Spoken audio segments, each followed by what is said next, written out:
अज़ीज़ान गिरामी, आज मुहर्रमुल हराम की 10वीं तारीख़ है। इसको यौम आशूरा कहा जाता है। आशूर असल में अरबी लफ्ज़ है, 10वीं के माने में ही है। और आज तो हम करबला के वाक़यात सुनने के लिए आए हुए हैं, लेकिन साथ में आपको मैं ये बताऊं कि आशूरा की तारीख़ बहुत पुरानी है। ये दिन तारीख़ के एतबार से बड़ा अहम रहा है और हर ज़माने में इसकी फ़जीलत और इसकी अज़मत अंबिया इकराम अलैहिमुस्सलाम की उम्मतों ने बयान किया और एहसास किया। जैसे कि तारीख़ी रिवायात के एतबार से आशूरा के मुतालिक बड़ी यादगार चीज़ें बयान की गईं कि आज के दिन सैयदना आदम अलैहिस्सलाम की तौबा कबूल हुई, आज के दिन सैयदना नूह अलैहिस्सलाम की कश्ती किनारे लगी, आज के दिन सैयदना इदरीस अलैहिस्सलाम को आसमान पर उठाया गया, आज के दिन सैयदना मूसा अलैहिस्सलाम को फ़िरौन से नजात दी गई, फ़िरौन हिलाक हुआ, आज के दिन सैयदना यूनुस अलैहिस्सलाम को मछली के पेट से बाहर निकाला गया। ये सब चीज़ें आशूरा के दिन हुई हैं। तो ये तारीख़ी चीज़ें हैं और बाज़ रिवायात ये भी बताती हैं कि क़यामत कायम होगी तो ये 10 मुहर्रम और जुमा का दिन होगा। और बाज़ रिवायात रमज़ानुल मुबारका की 15वीं की भी आती हैं। लेकिन एक तारीख़ सिब्त रसूल, रेहानत रसूल, जिगर गोश बतूल इमाम अली मकाम सैयदुश शुहदा इमाम हुसैन इब्न अली रदी अल्लाह तआला अन्हु की शहादत इस तारीख़ से जो मुंसलिक हो गई, तो सारी तारीख़ों में ये तारीख़ का रंग गालिब आ जाता है। वजह यह है कि रसूलुल्लाह सल्लल्लाहु अलैहि वसल्लम के घराने से इसका ताल्लुक़ है। और आज जुमा के दिन जिस तरह हम अपने घरों से दौड़े निकल कर मस्जिदों की तरफ आते हैं, क्या वो ज़माने को हम तस्वुर कर सकते हैं? मुझे बात याद आती है कि मेरे कैद की हालत में सबसे ज़्यादा गम अगर कभी होता तो जुमा के दिन होता था। वजह ये थी कि हम जुमा को किस शान से अदा करते हैं, आपको अंदाज़ा है। आते हैं, जाते हैं, नमाजें पढ़ते हैं, तो एक अलग कल्बी सुकून भी है और रूह ताज़ा होती है हर जुमा। और जुमा में मजमे के अंदर अल्लाह तबारक व तआला के फरिश्ते होते हैं, रिवायात बताती हैं। तो अंदर होता ये था कि ठीक 12 बजने से पहले बंद कर दिया जाता था। अगर 4 लोग भी नमाज पढ़ना चाहें तो भी नहीं था कि मुझे तन्हा अकेले को बंद कर दिया जाए। तो शिद्दत से इस बात का एहसास होता था कि सारा शहर अजानों से गूंज रहा है और मैं तन्हा बैठा हुआ हूँ। ज़ोहर पढ़ करके खामोशी इख्तियार करते और कभी कभार बे इख्तियार फूट करके आंसू निकल जाते, सिर्फ जुमा की याद आती। एक वक्त वो है कि मजमा इतना कसीर कि हम जुमा में जाते आते थक जाते, और एक ये दिन है कि हम पत्थरों पर बैठे हुए हैं बगैर किसी चीज़ के, और जुमा का वक्त है। ये तस्वुर लर्जा देता था अंदर से कि इस वक्त खुतबा हो रहा होगा, इस वक्त सारी जमात सजदे में झुकी होगी, इस वक्त लोग सलाम के लिए खड़े होंगे और हम तन्हा। इस एहसास ने मुझे ये चीज़ याद दिलाई कि अल्लाहु अकबर, वो इमाम हुसैन का जुमा कैसा था जो करबला के मैदान में आपने अदा किया था। वो आखिरी जुमा था आपका, आशूरा का दिन, 10वीं मुहर्रम और जुमा। जाहिर सी बात है, जब दोनों चीज़ें मिल जाएं, जुमा भी और आशूरा भी, तो उम्मत के अंदर एक और जज्बा पैदा होता है। आपको अंदाज़ा होगा कि इस तरह की चीज़ जब साथ में आ जाए, शब कदर भी आ गई और जुमा भी है, तो लोगों के अंदर एक उत्साह और बढ़ जाता है। आशूरा के दिन जुमा आ जाए, ये अक्सर होता नहीं, कभी कभार जुमा आशूरा को आए तो लोगों के जज्बात और ज़्यादा हो जाते हैं। तो क्या हम ये एहसास कर सकते हैं कि उन मैदान और वो करबला के रेगज़ारों में इमाम हुसैन का चेहरा मुबारक धूल से हटा हुआ और कई दिनों के सफ़र से थका हुआ चेहरा, अपने अहलो अयाल के साथ, बीवियों और बच्चियों के साथ एक मुख्तसर सा काफिला, और जिसके सामने पूरे मैदान में जगह अजानों की आवाज़ नहीं, तलवारों की आवाज़ें गूंज रही हूँ, तीर बरसाते हुए खनखनाती हुई आवाज़ें आ रही हूँ, और फिर चटेल सहरा और मैदान नज़र आ रहा हो, तो कैसा एहसास होगा। हम तो निकम्मे लोग हैं, हम तो कमज़ोर लोग हैं, हमारी क्या हैसियत है।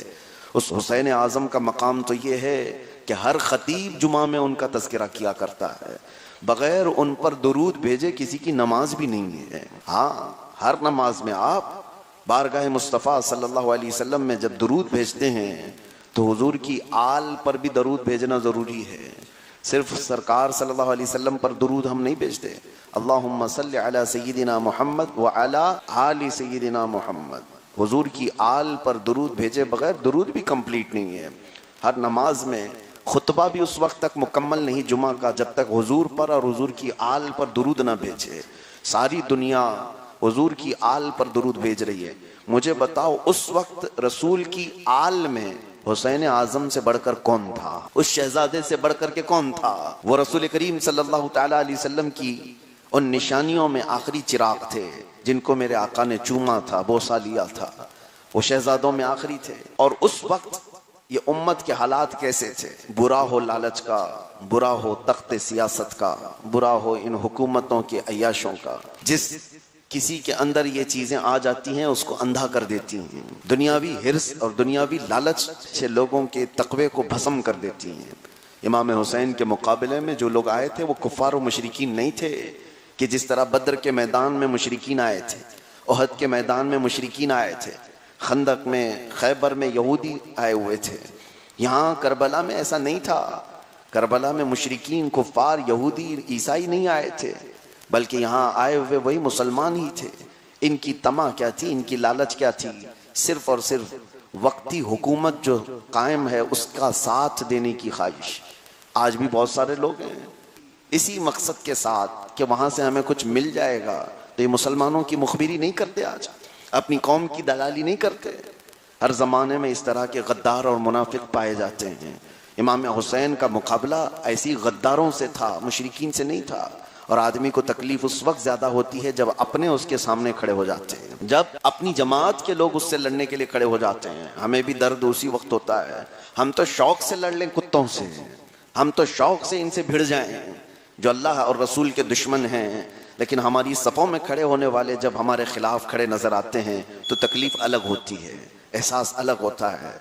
मैंने भी महसूस किया मेरे अजीजों, मैं कोई कंपैरिजन नहीं कर रहा हूँ, एक तकलीफ के, दर्द के असर का आपके सामने इजहार कर रहा हूँ कि अक्सर ये देखा गया, अभी हमारे लोग इन्वेस्टिगेशन करने के लिए उठा कर के लाए नहीं हैं, उससे पहले इन्वेस्टिगेशन ऑफिसर के पास कई ऐसे लोगों के फ़ोन आते हैं, मैसेजेस आते हैं कि इनको पकड़े रहो, इनकी तहकीकात करो, ये करो, फलां करो, ये कलम लगाओ, वो कलम लगाओ। तो जाहिर सी बात है जो ऑफिसर है वो कोई मुस्लिम ऑफिसर तो नहीं था, लेकिन उसने खुद हंसते हुए बताया कि ये आपके मौलाना लोग हैं जो भेज रहे हैं, आपके मौलाना लोग हैं, कई पीर साहब लोग हैं, वो हमें ये बता रहे हैं। तो मेरे अजीजों फिर दर्द का एहसास अलग होता है। और सच बताऊं उस वक्त यही कैफियत है कि इमाम हुसैन को मैं इसलिए जिक्र कर रहा हूँ, कुछ ऐसे मकामात जिंदगी में आते हैं जहाँ बद्दुआ भी नहीं निकल सकती। हम किसके लिए बद्दुआ करें? उन मुसलमानों के लिए। दिल के अंदर हमारे इतना एहसास तो रहता है कि वो भी रसूलुल्लाह सल्लल्लाहु अलैहि वसल्लम की उम्मत हैं। हम ना उनसे जंगो जिदाल कर सकते हैं, ना उनके साथ कोई बद्दुआ वाला मामला। इसीलिए इमाम हुसैन रदी अल्लाह तआला अन्हु मैदान करबला में आखिरी वक्त तक नसीहत ही करते रहे, उनसे कहते रहे कि तुम मुझे पहचानो, तुम मुझे पहचानो। मैं इमाम हुसैन का खुतबा आज भी पढ़ता हूँ तो आंखों से आंसू रवा हो जाते हैं। मैदान करबला में उनके ख़ानदान की औरतों की आवाज़ें निकल गई थी उस खुतबे के बाद, जो आशूरा के दिन मेरे आका इमाम अली मकाम ने जो खुतबा दिया था। आपने पहले ही जुमले में यूँ कहा था, ए कूफियो, क्या मैं वो नहीं हूँ जिसको रसूलुल्लाह बोसा दिया करते थे? क्या मैं वो नहीं हूँ जिसको इस दुनिया में, इस रुए ज़मीन पर फातिमा जहरा का आखिरी बेटा होने का शर्फ हासिल है? क्या मैं वो नहीं हूँ कि मेरे बाप हैदर कर्रार और मेरे बाप के चचा अमीर हमजा, मेरे चचा जाफर तैयार, क्या मैं वो नहीं हूँ कि ख़ानदान रसूल से आज उनकी औलाद में से आखिरी हूँ? सारी ये फजीलतें सरकार इमाम हुसैन गिनाते रहे। एक बात मुझे याद आती है, यजीद के दरबार में जब इमाम हुसैन का सर लाया गया था बाद में, शहादत के बाद, वहाँ एक यहूदी खड़ा था और उसने देखा कि ये मजमा और ये सारी चीज़ें, तो उसने देख करके यजीद के दरबार में बेसाख्ता कहा था कि सुनो, मैं मूसा अलैहिस्सलाम की औलाद में से हूँ। कहा मैं मूसा अलैहिस्सलाम की औलाद में से हूँ, मेरे और मूसा अलैहिस्सलाम के बीच में 70 पुश्तें हैं, 70 पीढ़ियों के बाद मैं हूँ, लेकिन उसके बावजूद मेरी पूरी कौम सबसे ज्यादा मेरी इज्जत करती है, इसलिए कि मूसा अलैहिस्सलाम की औलाद में हूँ। और ये तो अजीब बात है कि रसूलुल्लाह का डायरेक्ट नवासा तुम्हारे पास कत्ल करके लाया गया है। अजीब कौम है। कुल मिला करके मेरे अजीजों, इसका खुलासा ये निकलता है कि लालच, हिर्स और दुनियावी तमा एक ऐसी चीज है जो इंसान को अंधा कर देती है। वो क्या कर रहा है उससे उसको इसका कोई एहसास नहीं होता। दुनियावी एक हिर्स और इतनी खतरनाक चीज है। कल ही मैं जिक्र कर रहा था, हमारे अजीज हज़रत मौलाना खालिद अय्यूब साहब, उन्होंने मुझे बयान किया कि यूपी में दो भाइयों का झगड़ा था एक ज़मीन के लिए और सुलझ नहीं रहा था। फिर फैसला आया एक भाई के हक में, छोटे भाई के हक में, और बड़े भाई ने क्या किया, जा करके जो मकामी लीडर थे जालिम किस्म के वहाँ पर मौजूद हैं, गुंडे लोग तो राज करते हैं, उनको जा करके उसने ये कहा कि मुझे सपना आया था कि इस ज़मीन पर एक मंदिर था जिसको पुराने पुरखों ने ख़त्म किया था और उसको वरगलाया, और अभी सुनने में ये मिलता है कि उस ज़मीन को कब्जे में ले लिया गया और वहाँ मंदिर बना दिया गया। एक भाई ने अपने भाई की ज़मीन को ख़त्म करने के लिए किसका सहारा लिया, किस तरह की हरकत की।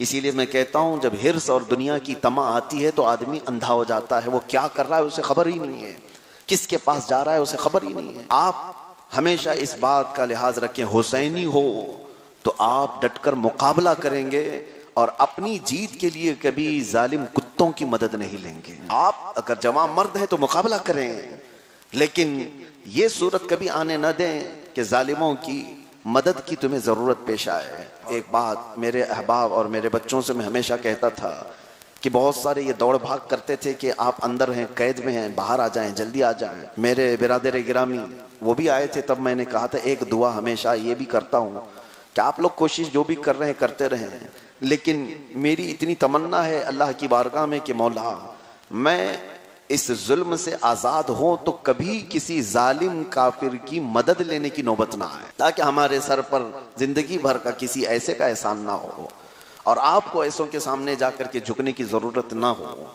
अल्लाह तबारक व तआला ने उसकी लाज रख ली। मैं ये बात इसलिए अर्ज कर रहा हूँ कि हम तकलीफ में भी आए तब भी ऐसी जगहों पर नहीं जाते जहाँ हमारी इज्जत पर दाग लगे, और सिर्फ यहाँ लोग आपसी दुश्मनियों में कहाँ से कहाँ तक पहुँच जाते हैं, सिर्फ अपने हसद में लोग किसका इस्तेमाल करते हैं। अक्सर लोग हमारे मोहल्लों में, हमारे इलाकों में जो परेशान हाल हैं वो किसकी वजह से, वो मुखबिरों की वजह से।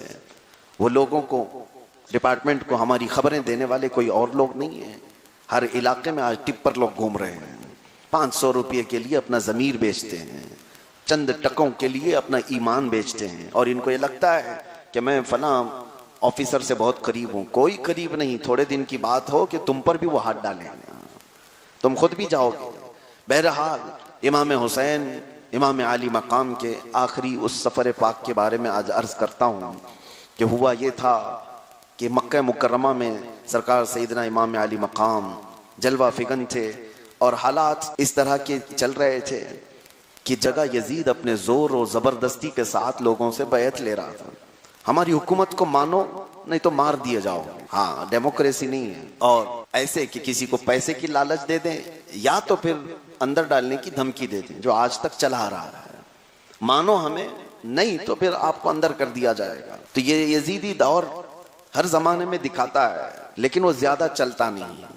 इंशाअल्लाह आज के यजीद भी बहुत जल्दी खत्म होंगे, इंशाअल्लाह बहुत जल्दी। वक्त आ चुका, जुल्म एक लिमिट तक पहुंचता है, उसके बाद नीचे आना ही है। बड़े फिरौन, कारून, शद्दाद, हामान सब गिरे औंधे मुंह, तो इनकी क्या औकात है। हाँ, बस ये है कि इन अयाम में हमें एक बड़ी आजमाइश का शिकार होना पड़ता है, और ऐसे भी नहीं कि हम आजमाए जाते हैं और तन्हा छोड़ दिए जाते हैं। नहीं, आजमाइश में मौला डालता भी है और मदद भी वो खुद ही करता। वरना मेरे अजीजों, हम इस जमीन पर कदम रखकर खड़े होने के भी काबिल नहीं थे। आज हम जिस तरह सफ़ों में बैठ कर के जुमा अदा कर रहे हैं, मौला की मदद ना होती तो हम ये सजदे भी नहीं अदा कर रहे होते। अल्लाह हम की मदद होती है, वो आजमाइश में डालता ज़रूर है, लेकिन बंदे को तन्हा नहीं छोड़ता। हाँ, बहरहाल सरकार इमाम हुसैन के खिलाफ जो बातें आई उसकी वजह ये थी कि तकरीबन ज़माना उसने कैप्चर कर लिया, हर इलाके को अपने मातहत कंट्रोल में ले लिया। लेकिन जाहिर सी बात है, हर इलाका कंट्रोल में तो नहीं आता, हर जगह पर लोग डर तो नहीं जाते। कहीं तो अल्लाह के शेर होते हैं और वो सोए हों तो कुछ कुत्ते ये समझते हैं कि ज़मीन खाली है। ऐसा नहीं है, यजीद के साथ यही मामला हुआ। सारे लोगों को किसी न किसी तरह से अपने कंट्रोल में तो ले लिया, लेकिन चंद सहाबा में हज़रत अब्दुल्ला बिन ज़ुबैर, अब्दुल्ला बिन उमर और हज़रत इमाम हुसैन, ये बड़े सहाबा उस वक्त मौजूद थे जिनके मातहत लोग जज्बाती तौर पर शामिल रहते थे। इन्होंने इनकार कर दिया था, और इनकार करने की वजह कोई जाती इनाद, कोई जाती हसद नहीं था। इमाम हुसैन रदी अल्लाह तआला अन्हु यजीद की बैत को कबूल करने से इनकार किस लिए कर रहे थे? क्या उनकी पुरानी कोई दुश्मनी की वजह? अगर वैसी दुश्मनी होती तो 20 साल तक अमीर मुआविया की खिलाफत को क्यों मान करके बैठे होते? अमीर मुआविया 20 साल तक खलीफा रहे, और उस वक्त हजरत इमाम हुसैन ने कोई जंग नहीं की उनके खिलाफ, ना ही अपने खानदान को लेकर के उनके खिलाफ खड़े हुए, ना ही कभी ऐलान किया। नहीं, हजरत अमीर मुआविया के इंतकाल के बाद जब यजीद खिलाफत का ऐलान किया तो इमाम हुसैन ने कहा कि अमीर मुआविया तक तो बात ठीक थी, सहाबी रसूल थे, जैसे भी मामलात रहे वो कातिब कुरान थे, उनके हालात देखे हुए थे, लेकिन यजीद उस तरह का नहीं था अपने बाप की तरह। यजीद की अय्याशियां मशहूर थीं, यजीद का फासिक व फाजिर होना मालूम था लोगों को। क्या आप मुझे बताओ, आम लोगों की बात मैं पूछता हूँ, कोई शराबी जुआरी अभी अगर मुसल्ले के पास आ जाए और कहे आज जुमा मैं पढ़ाऊंगा, कितने लोग पढ़ने को तैयार होंगे? कोई पढ़ने को तैयार होगा? और अगर आपको मालूम है कि ये जुआरी है बहुत बड़ा, ये शराब के नशे में रहता है, या ये जिनाखोर है, इस तरह के सूदखोर है, आपको अगर मालूम हो तो क्या उसको मुसल्ला इमामत पर खड़े होने देंगे? आप खींच करके पीछे करेंगे? मैं आपसे पूछना चाहता हूँ, ये तो 2 रकात की नमाज है, पढ़ाने क्यों नहीं देते उसको? वो ऐलान भी करे कि मैं मुसलमान हूँ, फिर भी आप नहीं पढ़ाने देते। मियाँ शराब कबाब तो दूर की बात, दाढ़ी छोटी हो तो हम खड़े नहीं करते। होता है कि नहीं? ये सबका मिजाज है। अरे दाढ़ी तक नापते हैं इमाम की, उसकी नाड़ी तक देखते हैं, उसका पैजामा तक देखते हैं कहाँ तक पहना हुआ है। मैं आपसे ये पूछता हूँ कि आप अपने इमाम को सबसे बेहतर देखना चाहते हैं, ये मिजाज दिया किसने? ये मिजाज दिया है इमाम हुसैन। अगर इमाम हुसैन उस वक्त यजीद को अमीरुल मोमिनीन मान लेते तो हमारे मुसल्लों की इसका कोई स्टेटस नहीं होता। कल को कोई शराबी यहाँ खड़ा होता, कबाबी खड़ा होता, अगर आप उसको पीछे खींचते कि तू इमाम बनने के काबिल नहीं, तो आपको जवाब देता रसूलुल्लाह के नवासे ने यजीद को इमाम माना था, तो मैं क्यों नहीं इमाम बन सकता? हाँ, मसला सिर्फ ये था कि कयामत तक के लिए दलील बनने वाली थी। लोगों को लगता है एक छोटा सा वाकया हो गया, करबला जो है वो आपस में लड़ाई हो गई, कत्ल गारत हो गया। नहीं, कयामत तक के लिए एक मिशाले राह बनने वाली चीज थी, और सबके लिए आइडियल इमाम हुसैन की जात थी। इमाम हुसैन का हल्का सा भी कदम इधर से उधर करना आने वाली नस्लों के लिए दलील बन जाता। इसीलिए सरकार सैयदना इमाम हुसैन, कभी कभार ठंडे दिल से सोचते हैं तो ऐसा लगता होगा आपको, एक छोटी सी बात थी, इतने खानदान को शहीद करने की क्या जरूरत थी? पूरे खानदान को करबला के मैदान में, वहां के रेगजारों में, तपते हुए सहराओं में ले जाने की क्या जरूरत थी? कंप्रोमाइज कर लेते तो घर बच जाता था, थोड़ी देर के लिए मान लेते तो खानदान फलता फूलता।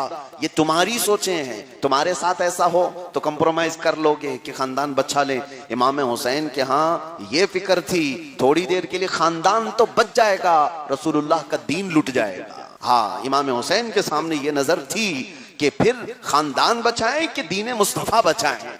उन्होंने इस बात को तरजीह दी, खानदान लुटता है तो लुट जाए, नबी का दीन लुटने ना पाए, मेरे आका के दीन पर कोई हमेशा के लिए एक धब्बा आने ना पाए। और उन्होंने वो अजीमत का रास्ता इख्तियार किया। सरकार इमाम आली मकाम को जब जोर जबरदस्ती किया गया कि आपको बैत कबूल करना ही होगा वरना जीने नहीं दिया जाएगा, तो इस वजह से आप मदीना छोड़कर मक्का चले आए अपने खानदान को लेकर। मक्का मुकर्रमा जब वहां आए, रमजान का महीना पूरा आपने गुजारा, शव्वाल गुजारी, जिलकादा गुजारा, 3 महीने तक आप वहीं रहे। हालात नॉर्मल थे, अच्छे थे, मक्का में जंग नहीं हो सकती थी। लेकिन बुरा हो इन कूफियों का, इमाम आली मकाम को बैठे बिठाए अपनी तरफ बुलाने पर जिद किया, इसरार किया, हजारों खत लिखे और आने पर मजबूर किया। इमाम आली मकाम निकलने के लिए तैयार हुए, लेकिन उससे पहले अपने मोहतमद इमाम मुस्लिम बिन अकील को कूफा के हालात देखने के लिए भेजा भी था। इमाम मुस्लिम बिन अकील आए, शुरू में लोगों ने उनके हाथ पर बैत किया। रिवायात ये बताती हैं 40,000 तक लोग उनके साथ शामिल हुए थे। 40,000 का मजमा किसी के साथ आ जाए तो फिर जाहिर सी बात है एक विजन बन जाता है कि सारा इलाका हमारा है, सारे लोग चाहने वाले।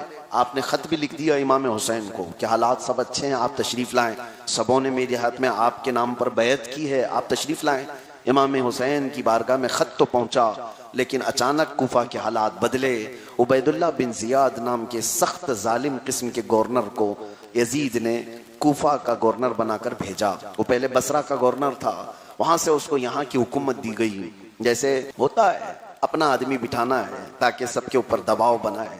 वहाँ कूफा के जो गवर्नर थे नौमान बिन बशीर, उन्होंने नरमी इख्तियार की थी, अहले बैत से वो मोहब्बत करते थे, उनको माजूल कर दिया गया, तुम चलने के काबिल नहीं हो, हमारा आदमी चलाएगा। उबैदुल्लाह बिन जियाद को भेजा गया गवर्नर बना करके, और उसके बाद वो जालिम ऐसा था, आते ही उसने ऐलान किया कि जो मुस्लिम बिन अकील की वफादारी छोड़ दे उसको अमान दिया जाएगा, और जो उनके साथ होगा उसको पकड़कर कत्ल किया जाएगा। कितने लोगों को उसने मारना शुरू किया। मेरे अजीजों, ये जो दहशत का माहौल है वो कूफा में पहले फैलाया गया था। हज़रत हानी बिन उरवा, जिनके घर पर इमाम मुस्लिम बिन अकील रह रहे थे, उनको बुलाकर कत्ल किया, और इमाम मुस्लिम बिन अकील को गिरफ्तार करके कत्ल करके उनका सर दारुल इमारत से नीचे गिराया गया, और फिर उनके जिस्मों को गलियों में खींचा गया, और उसके बाद छत के करीब ये लाशों को लटकाया गया ताकि पूरे कूफा वालों में एक हैबत फैल जाए, एक दहशत तारी हो जाए। किस तरह से हम मारते हैं ये देख लो। हर वक्त के हर जमाने के जालिम ये काम करते हैं। आज वक्त बदला है और वीडियो फैलाए जाते हैं, किसी को मारने के, किसी मुसलमान को पकड़ करके उसकी मॉब लिंचिंग की जाएगी और उसके वीडियो बनाए जाएंगे। वायरल करने वालों में आप तो माहिर ही हैं, सारे लोग तो, हमारी कौम तो वायरल करने में मशहूर है। कोई ये गुस्ताखी भी आई तो ये 40-50 लोगों को भेजते हैं कि देखो नबी की शान में गुस्ताखी कैसे कर रहा है। हुजूर के शान में भौंकने वाले कुत्तों के वायरल करने में आप जरिया बनते हैं। हम तो खोल के भी नहीं देखना चाहते हैं। कोई अगर भेज दे तो ओपन करके सुनना भी हम नहीं चाहते कि कहीं इस गुनाह में हम बराबर के शरीक ना हो जाए। पता चला है कि कभी कोई जालिम ने भौंका है। आप मुझे ये बताओ कि कोई अगर तुम्हारे मोबाइल में वायरस भेज दे और तुमको बता दे कि एक वायरस नया आया है, मोबाइल पूरा हैक कर देगा, मोबाइल पूरा तुम्हारा हैंग कर देगा और फैला हुआ है, लिंक भेजी जा रही है, सबको पता हो, मुझे बताओ क्या उस लिंक पे क्लिक करोगे? डर लगता है कि मोबाइल कहीं हैक ना हो जाए या हैंग ना हो जाए। तुम्हारे मोबाइल की तो तुम्हें फिक्र है कि कोई वायरस मेरे मोबाइल के अंदर ना आ जाए, लेकिन हुजूर पाक की शान में गुस्ताखियां, मुसलमानों के खिलाफ होने वाली साजिशों की वीडियोस, ये सब चीजें आती हैं तो शौक से खोल के सुनते क्यों हो, देखते क्यों? तुम्हें खुद पता है कि तुम कुछ कर नहीं सकते, बस ये है कि तुम्हारे दिलों के अंदर एक दहशत पैदा होती है, नर्वसपन आता है, नाउम्मीदी आने लगती है। अरे इतने हालात खराब हैं तो फिर मुझे भी बदलना होगा। कल से तुम टोपी छुपाने लग जाओ, कल से तुम दाढ़ी छुपाने लग जाओगे। हालात बहुत बुरे हैं। पूछा आपने किसी नौजवान से, कहाँ हालात बहुत बुरे हैं? अरे नहीं, देखा नहीं आपने वीडियो कैसे मार रहे हैं ट्रेन में? अच्छा, तुमने वीडियो देखा और तुम्हारा ईमान बदल गया। तुमने ये वायरल चीजें देखी और तुम्हारा जमीर बदल गया। ये जालिम कुत्ते करते ही इसलिए हैं कि तुम्हारे दिलों के अंदर दहशत पैदा हो जाए, तुम इस हैबत में जीते रहो। इसीलिए मेरे अजीजों, पहले के बुजुर्गान दीन इन तमाम चीजों की तरफ तवज्जो नहीं करते थे। सैयदना खालिद बिन वलीद रज़ियल्लाहु तआला अन्हु का एक मंशूर था जंगों के हालात में, पता है बहुत सख्त थे वो इस मामले में। वो ये कहते थे कि जब तक हम वतन वापस ना आए, कितने शहीद हुए ये बताने की भी जरूरत नहीं, कौन कत्ल हुआ कौन शहीद हुए हमारे सिपाहियों में, वो ऐलान करने की भी जरूरत नहीं। आप इस बारे में सख्ती करते थे। वजह यह थी कि तुम्हारे दिलों के अंदर कहीं नर्वसपन ना आए कि फलां साथी भी चला गया, फलां भी चला गया। नहीं मेरे अजीजों, जवां मर्दी के भी कुछ उसूल हुआ करते हैं। आज के इन हालात पर मुझे तंबीह करना है, इसलिए मैं बीच में रुक करके कह रहा हूं, इस तरह की चीजें तुम वायरल ना करो। जालिम को मदद होती है, उसके मिशन में और फरोग मिलता है उसे। वो चाहते यही हैं कि तुम फैलाओ और तुम्हारे दिलों में दहशत तारी हो जाए। सैयदना इमाम मुस्लिम बिन अकील की लाश को दारुल इमारा पर लटका करके सारे कूफा वालों को दिखाया जाता रहा कई दिन तक, और वो कूफी थे बुज़दिल, तो डर और बैठ गया और डर बैठ गया। अब तो वो इमाम हुसैन को लिखे हुए खत भी उनको याद नहीं। कितने खत लिखे थे, हजारों की तादाद में, वो सब उन्हें याद नहीं। और वक्त ये भी आ गया क्या वो यजीद की वफादारी में उछल कूद करने लगे। हाँ, हालात बदल गए तो दिल भी बदल गया, हालात नज़ारे बदल गए तो नजरें भी बदल गई। होता है यही। और इमाम हुसैन रज़ियल्लाहु ताला अन्हु इधर मक्का से निकलने को तैयार हैं, उधर इमाम मुस्लिम की शहादत हो चुकी। इमाम हुसैन को इस बात का पैगाम नहीं आया था, कोई खत नहीं आया था कि हज़रत इमाम मुस्लिम बिन अकील का इंतकाल हुआ या उनकी शहादत हुई। बहरहाल जब निकल रहे थे तो कई लोगों ने रोका इमाम अली मकाम को कि आप न जाएं। रिवायात मौजूद हैं। फरजदक शायर, एक बहुत बड़ा अरबी शायर है, उसने कहा इमाम अली मकाम से कि आप जा तो रहे हैं कूफा, लेकिन एक बात मैं आपको बताऊं कि उनके दिल आपके साथ हैं लेकिन उनकी तलवारें बनु उमैया के साथ हैं। उनकी तलवारें यजीद के साथ हैं। वो कहते कुछ और हैं, करते कुछ और हैं। आप ना जाएं अपने बच्चों को लेकर। लेकिन इमाम हुसैन के सामने एक मिशन था कि उन्होंने ये लिख करके भेजा था कूफा वालों ने कि अगर आप नहीं आएंगे तो हम यजीद की बैत करेंगे, और क़यामत में अगर अल्लाह हमसे पूछ ले तो हम यही कहेंगे हमने बुलाया था, रसूलुल्लाह का नवासा आया नहीं तो हमने यजीद की बैत कर ली। इमाम हुसैन के लिए बड़ा सख्त मसला था। आपने कहा कि मुझे ये सारी चीजें रोक नहीं सकती, मुझे सफर करने दो।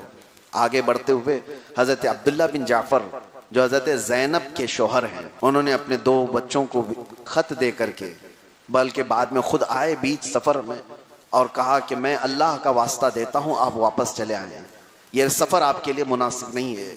इमाम अली मकाम ने उनकी बात को भी सुना और उसके बाद फिर सफर इख्तियार किया। कई मंजिलें तय होती रही, कई लोग इसमें शामिल होते रहे। शुरू में ये काफिला 82 लोगों पर था, 82 लोगों पर। फिर उसके बाद कई बदवी जो देहात के लोग थे, बीच के थे, सब शामिल होते रहे काफिले में। काफिला बढ़ता रहा। फिर एक मकाम ऐसा आया कि जहां एक खादिम आया कूफा से, मोहम्मद बिन अशास का गुलाम था। उसने खबर दी कि आपके भाई मुस्लिम बिन अकील को शहीद कर दिया गया, और जिस घर में वो रहते थे हानी बिन उरवा, उनको भी कत्ल कर दिया गया।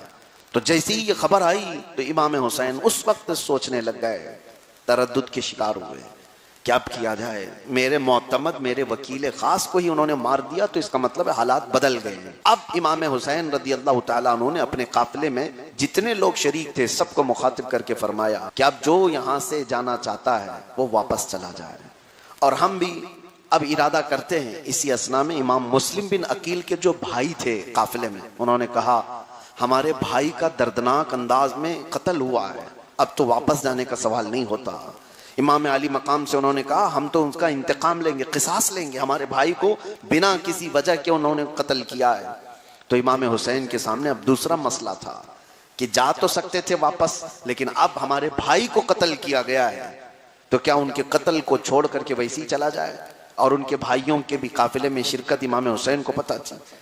तो सारे भाइयों ने, इमाम मुस्लिम बिन अकील के भाइयों ने कहा कि नहीं, हमें जाना है, मुकाबला करना है। इमाम हुसैन उनकी बात पर फिर जाने को तैयार हुए, लेकिन ऐलान फरमाया कि दूसरे जितने लोग हमारे काफिले में शरीक हुए हैं उनको मैं इख्तियार देता हूं, तो जो जाना चाहे वो जा सकता है। तकरीबन 130 लोग थे जो काफिला छोड़कर चले गए। काफिले में तकरीबन 200 से ज्यादा लोग शामिल थे, लेकिन इस रास्ते में वो सारे लोग अलग हो गए। उन्होंने कहा अब हमारा क्या मसला है, अब वहां कत्ल हो रहा है कूफा में, तो हम कहां जाएंगे, छोड़ दिए। हमेशा इस बात को याद रखें, जिंदगी के सफर में कितने आते हैं कितने छोड़ते हैं, ये तुम्हारे अज़्म और हौसले पर फर्क नहीं पड़ना चाहिए। अल्लाह पर भरोसा हो तो तन्हा चलते रहो। हक के रास्ते में ये मामलात आते रहेंगे।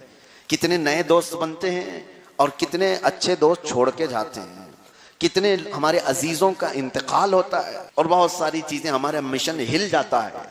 लेकिन ये तमाम चीजें तुम्हारे अजीमत और तुम्हारे अज़्म को जलजला नहीं देना चाहिए। इमाम अली मकाम ने देखा कि तकरीबन 130 लोग चले गए वापस, और रिवायात में है कि सिर्फ 72 लोग बचे रहे, और बाज रिवायात में है सिर्फ 82 लोग बचे रहे, जिसमें 22 लोग सिर्फ आपके खानदान के थे। इमाम हुसैन रदी अल्लाह तआला अन्हु के भाई, इमाम हसन के बच्चे और हजरत अकील के बेटे, हजरत अली करमल्लाहु वजहुल करीम के और दूसरे बेटे, इमाम हुसैन के भाई भी थे, बेटे भी थे, भांजे भी थे, भतीजे भी थे। यही 22 लोग खानदान अहले बैत से थे। सफर चला, अब कूफा की तरफ जा रहे थे। बीच रास्ते में एक लश्कर करीब आता हुआ नजर आया। ये पहला लश्कर था वो हुर बिन यजीद तमीमी का। हुर बिन यजीद एक सिपह सालार, कूफा से वो 1000 का लश्कर लेकर के बीच रास्ते में आया और इमाम हुसैन रदी अल्लाह तआला अन्हु को सलाम किया और कहा कि आप किस तरफ का इरादा किए हुए हैं। इमाम हुसैन ने अपना मुद्दा बयान किया और इमाम हुसैन ने कहा अब हम जंग के लिए नहीं आए हैं। इमाम हुसैन की इस बात को सुनकर हुर बिन यजीद ने कहा हमको तो भेजा गया आपको गिरफ्तार करके कूफा लाने के लिए। हमारे गवर्नर उबैदुल्लाह बिन जियाद का हुक्म है कि आपको कूफा की तरफ ही लेकर के चलूं और आपको किसी न किसी तरह से गिरफ्तार करके कूफा लाया जाए। लेकिन मैं गिरफ्तार तो नहीं करूंगा, लेकिन आपको उसी रास्ते पर चलना पड़ेगा। तो जब इमाम हुसैन दूसरा रास्ता इख्तियार करते तो वो रोक देता, कहा नहीं इसी रास्ते पर आपको चलना होगा। मैं बेड़ियां पहना कर गिरफ्तार करके नहीं ले जाऊंगा, लेकिन आपका काफिला तो कूफा की तरफ ही चलेगा। और जोर जबरदस्ती ये 82 लोगों को 1000 का लश्कर घेर करके एक ही तरफ चलाता था। और ये सफर थोड़ा चलता रहा 3 दिन तक, उसके बाद एक जगह पड़ाव कर लिया इमाम अली मकाम ने, और ऐसी जगह पड़ाव किया जहां दरियाए फुरात करीब था। लेकिन हुर बिन यजीद को हुक्म था कि हुसैन जहां रुके इस बात का हमेशा ख्याल रखना कि खाने पीने की कोई जगह आसपास नहीं होनी चाहिए। तो हुर बिन यजीद ने इमाम अली मकाम को फुरात से दूर रखा और आसपास सब घेराबंदी की। इमाम अली मकाम वहां पर उतरे, और जैसे ही उतरे तो आपने लोगों से पूछा इस जगह का नाम क्या है? तो लोगों ने कहा इस जगह को करबला कहा जाता है। तो आपने फौरन फरमाया हादा मौदअ करबला मनाखु रिकाबिना व महज्जु रिजालिना मक्तलु रिजालिना। आपने कहा मैंने सुना है यही वो जगह है जहां हमारे सवारियों के बैठने की जगह और हमारे जवानों के कत्ल होने की जगह है, यही वो जगह है। मैंने कल भी अर्ज किया है मेरे बयान में कि ये शहादत इमाम हुसैन करबला का वाकया ये अचानक सडनली होने वाली चीज नहीं है। जब इमाम हुसैन 6 महीने के थे तभी रसूलुल्लाह ने बताया था कि मेरा ये बच्चा शहीद होने वाला है, मेरी उम्मत इसको कत्ल करने वाली है। सब सहाबा जानते थे सरकार इमाम हुसैन को उम्मत शहीद करेगी, कत्ल करेगी, ये सब मशहूर था। और इमाम अली मकाम उतरते ही कहते हैं कि ये वो जगह है जो हमारे सवारियों के बैठने की, बांधने की जगह और हमारे जवानों के कत्ल होने की जगह। उसके बाद ये 7वीं मुहर्रम के करीब दिन था, इमाम अली मकाम वहाँ पर मौजूद हुए। तो इसके बाद से जो रिवायात बताती हैं कि अब आपके खीमों की तरफ पानी वगैरह सब बंद कर दिया गया था। यही वो दिन थे जब आपके खीमों की तरफ पानी का जाना बंद कर दिया गया। और उसके बाद इमाम अली मकाम वहाँ पर ऐसा नहीं है कि खामोश, जंगें चालू हैं। हुर बिन यजीद इतना तो था उसके दिल में कि जब इमाम हुसैन के यहाँ अजान होती, जमात होती तो उनके पीछे नमाज भी पढ़ी जाती थी। इमाम एक ही था, पूरे मुक्तदी पीछे एक ही इमाम के, यजीद की तरफ से आए हुए भी, हुसैन की तरफ से आए हुए भी, सबकी जमात एक ही होती थी और इमाम हुसैन ही थे। और करबला के मैदान में जालिमों ने इस चीज को महसूस किया था कि इमामत के काबिल तो यही हैं, लेकिन लालच का बुरा हो, अमीरुल मोमिनीन ये नहीं बन सकते। बहुत सारे लोग इस फितरत में जीते हैं, उन्हें पता है हक क्या है, उसके बावजूद तस्लीम नहीं करना चाहते। हक उन्हें पता रहता है कि ये हक है, उसके बावजूद वो खड़ा होना नहीं चाहते। ये फितरत यजीदियों की थी। हुआ ये कि सरकार सईदुल शुहदा इमाम अली मकाम नमाज भी पढ़ाते रहे, जिक्र अस्कार भी होता रहा, खीमों में सब्र और रजा की तालीम भी दी जाती रही, बच्चियों को तलकीन भी की जाती रही। ये रिहर्सल चल रहा है, तरबियत दी जा रही है, एक बड़े मिशन की तरफ जाना है। और जाहिर सी बात है खानदान नबूवत के इन बच्चों की तरबियत कैसी हुई होगी जिनको बचपन में बताया गया था कि तुम्हें शहादत पाना है। जिन बच्चों को बचपन में बता दिया जाए कि तुम्हारा कत्ल होगा, तुम्हारी शहादत होगी, तो उनकी तरबियत भी उसी अंदाज से हुई होगी। उनके दिलों में तवक्कुल भी भरा होगा, ईमान भी भरा होगा, यकीन भी भरा होगा। इसी तरह से तवक्कुल यकीन के साथ इमाम हुसैन मैदान में खड़े हैं। आप कभी सोचें कि तन्हा अगर आप हो जाएं किसी हाल में, सफर में ही, तो आप चीखना चिल्लाना शुरू कर दें, लोगों को हाथ दिखाना शुरू कर दें, हाय मदद, कोई है इधर आसपास जो मेरे घर वालों को बचा ले। रोना बिलबिलाना तो इंसान की फितरत है, लेकिन एक रिवायत भी ऐसी नहीं मिलती कि इमाम हुसैन ने मैदान करबला से चीख मार कर किसी को पुकारा हो, हाय मदद, कोई आ जाए मेरे बच्चों को बचाए। नहीं, वो तन्हा 56 साल की उम्र में अपने बच्चों के पास खुद जाते थे, अपनी बेटियों के पास खुद जाते थे, जहां पानी की शिद्दत उन्हें परेशान करती। 2 जुमले इमाम हुसैन के ऐसे होते कि उनको ठंडा कर दिया करते। खानदान अहले बैत के अफराद कहते हैं, जो आखिरी बचे हुए इमाम ज़ैनुल आबिदीन हैं, वो फरमाते हैं कि हमारे करबला में हालात ऐसे थे कि शिद्दत की प्यास जब लगी 10वीं मुहर्रम को तो हमारे पास कुछ बाकी नहीं रहा था, यहां तक कि माओं के सीनों से दूध तक सूख गया था, बच्चे बिलकते थे, लेकिन एक ही दवा थी हमारे पास, एक ही दवा थी। शिद्दत की प्यास बेकरार करती तो एक बार चेहरे इमाम हुसैन को देखते थे, प्यास हल्की हो जाती थी, ये शिद्दत में कमी आ जाती थी। ये सिफत रसूलुल्लाह के साथ थी। सहाबा बयान करते हैं हजरत अबू हुरैरा कि जब हमें शिद्दत की भूख लगती तो हम चेहरे रसूल को देख लेते थे। वो दवा थी, वो ग़िज़ा थी, वो शिफा थी। यही चीज खानदान अहले बैत के साथ इमाम हुसैन के चेहरे पाक में थी। वो कहते हैं चेहरे इमाम हुसैन हमें सब्र और देता था, तवक्कुल और बढ़ाता था, यकीन और बढ़ाता था। इमाम अली मकाम ने सियासी ये तमाम लुटेरों को कभी बुलाया नहीं कि आओ मेरी मदद करो। हाँ, करबला के मैदान में जो खुतबे इमाम हुसैन के हैं वो सारे खुतबे सामने आने वाले लोगों के लिए ही थे कि तुम अपने हाथों को मेरे खून से न रंगो, तुम जहन्नम में न जाओ। इसलिए उनके खुतबे थे, ये नहीं कि ऐ यजीदियों आओ तुम मेरी मदद करो, मेरे बच्चों को बचा लो। नहीं, आप खुद सामने आने वालों को बचाना चाहते थे कि तुम जहन्नम में जाओगे। अब सुनिए, हुर बिन यजीद ने रोक तो दिया और उसके बाद इमाम हुसैन के साथ उसने बहुत सख्ती तो नहीं की, कोई मार धाड़ या कोई जंग नहीं की।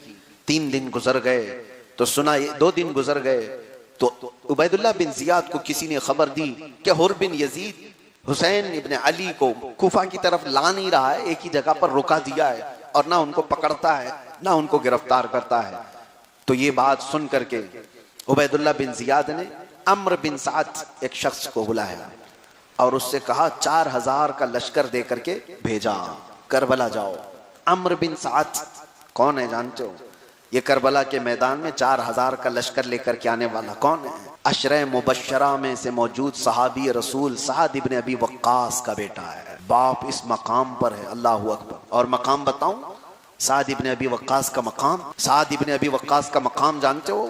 ये उन 10 सहाबा में से जिनको हुजूर ने जन्नत की बशारत दी। इतना ही नहीं, तन्हा वो एक सहाबी हैं जिनको रसूलुल्लाह ने कहा था साद तीर चलाओ तुम पर मेरे माँ बाप कुर्बान। एक ही सहाबी हैं जिनको खुद रसूलुल्लाह ने कहा था इरमी या साद भी अभी अंत व उम्मी, मेरे माँ बाप तुझ पर कुर्बान हो, ऐ साद तीर चलाओ। उस साद इब्न अबी वक्कास का बेटा है जो करबला के मैदान में इमाम हुसैन के मुकाबले में आ गया। ये हमेशा याद रखो, बहुत अच्छों के बेटे बहुत अच्छे निकलें ये जरूरी नहीं है, और बहुत बुरों के बेटे बहुत बुरे हो जाएं ये भी जरूरी नहीं। अबू जहल के बेटे इकरमा सहाबी रसूल थे, बारगाह मुस्तफा में गुलाम थे, और कई ऐसा हुआ कि साद इब्न अबी वक्कास का बेटा अम्र बिन साद निकला। मंशाए इलाही है, बेटों को हमेशा ये ना देखें कि बड़े बाप का है, बड़े बाप का है तो जरूरी नहीं है कि बड़ा ही होगा। कभी कभार बहुत बड़े बाप का बेटा बहुत छोटा निकल जाता है, बहुत गलत भी निकल जाता है। पीरों के यहाँ भी यही मिजाज हो, हर खानका में हर पीर के बेटे का जरूरी नहीं कि पीर का बेटा पीरी पैदा हो। हाँ, कई जगह ऐसा भी हो जाता है कि पीर का बेटा पैर हो जाएगा। ये तारीख में देखा गया है। अंधभक्ति नहीं है हमारे यहाँ, अंधी तकलीद नहीं है, अंधी तकलीद नहीं है। तकवा की बुनियाद पर हमारे यहाँ हर कोई अफजल है, बाकी किसी की वजह से नहीं, तकवा की बुनियाद पर। अम्र बिन साद 4000 का लश्कर लेकर के करबला के मैदान में आया और उसको एक लालच दी गई थी कि ईरान का एक शहर है रे, वहां की हुकूमत उसके हाथ में दी गई कि अगर तू जाएगा करबला फतह करके आएगा तो रे की हुकूमत तुझे दी जाएगी। वो सिर्फ एक जगह की हुकूमत उसकी नजर में समाई। हालांकि वो शख्स ऐसा है जो जानता था कि हुसैन का मकाम क्या है। वो अपने बाप साद इब्न अबी वक्कास से भी सुना था अहले बैत क्या है। क्या इसको नहीं पता था कि रसूलुल्लाह अपने कंधों पर सवार करते थे, रसूलुल्लाह उनको सूंघा करते थे, रसूलुल्लाह ने फरमाया जन्नती जवानों के सरदार हैं, सब पता था। लेकिन मैं ये कह रहा हूँ सारी फजीलतें आंखों पर पट्टी डाल देती हैं, कभी दुनिया ऐसी गालिब आ जाती है, दुनिया ऐसी गालिब आ जाती है। अम्र बिन साद जब आया तो करबला में अब 5000 लोग हो गए। कितनों के मुकाबले में? 82 लोगों के मुकाबले में 5000 लोग हो गए। उसके बाद ये काफिले और ये लश्करों के आने का सिलसिला खत्म नहीं हुआ। उबैदुल्लाह बिन जियाद वो इतना गुर्राया हुआ था कि इमाम हुसैन को किसी भी हालत में जीतने नहीं देना है, या उनकी फौज को बढ़ने नहीं देना है, और ना ही उनको गलबा हासिल करने देना है। तो बढ़ाते बढ़ाते अपनी फौज को 22,000 तक ले जाए। ये कोई तस्वुर में भी ला सकता है? हाँ, लेकिन हमेशा हक और बातिल की लड़ाइयां ऐसी होती रही। आज मैं आपको बताना चाहता हूँ, जालिम हमेशा अपनी तादाद पर गुरूर करता है, बातिल हमेशा अपनी फौज पर इतराता है। उसको ये पता है कि मेरे पास बहुत बड़ी तादाद है, बहुत बड़ी फौज है।